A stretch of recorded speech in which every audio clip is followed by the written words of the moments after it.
back. My friend Adsa and I had always heard stories about Moon Theme Park. People in our town said it had been abandoned for years because of something that happened there. Everyone had a different version of the story, but they all agreed on one thing: if you went inside at night, the ghosts would kill you. One rumor was especially creepy. They said if two people went in, only one would come out. And the survivor would be possessed. We laughed it off.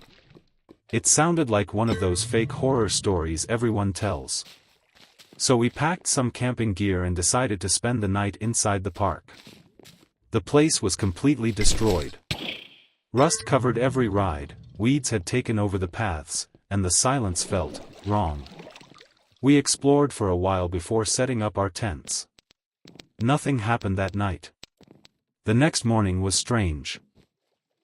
Even though it should have been daylight, the whole park looked dark, almost like the sun couldn't reach it.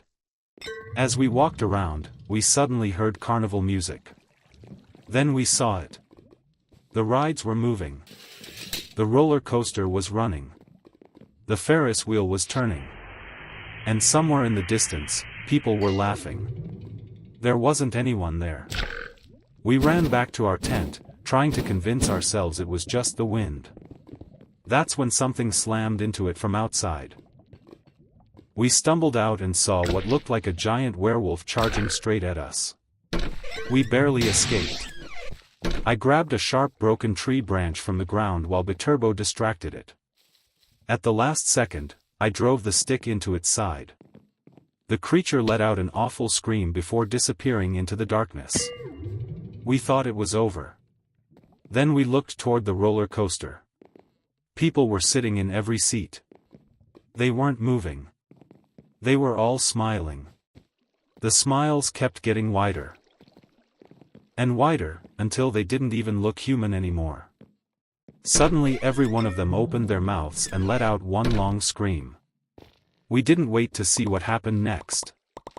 We ran for the entrance. I was almost out when I heard Biturbo yell my name. Something black reached out from the shadows, wrapped around his leg, and dragged him under the wooden platform. I tried to pull him back, but he just looked at me and shouted one word. "Leave." Then he was gone. I ran. The police searched the park for days. They never found Biturbo. No blood. No body. Nothing. I still have nightmares about those smiling faces on the roller coaster. If you ever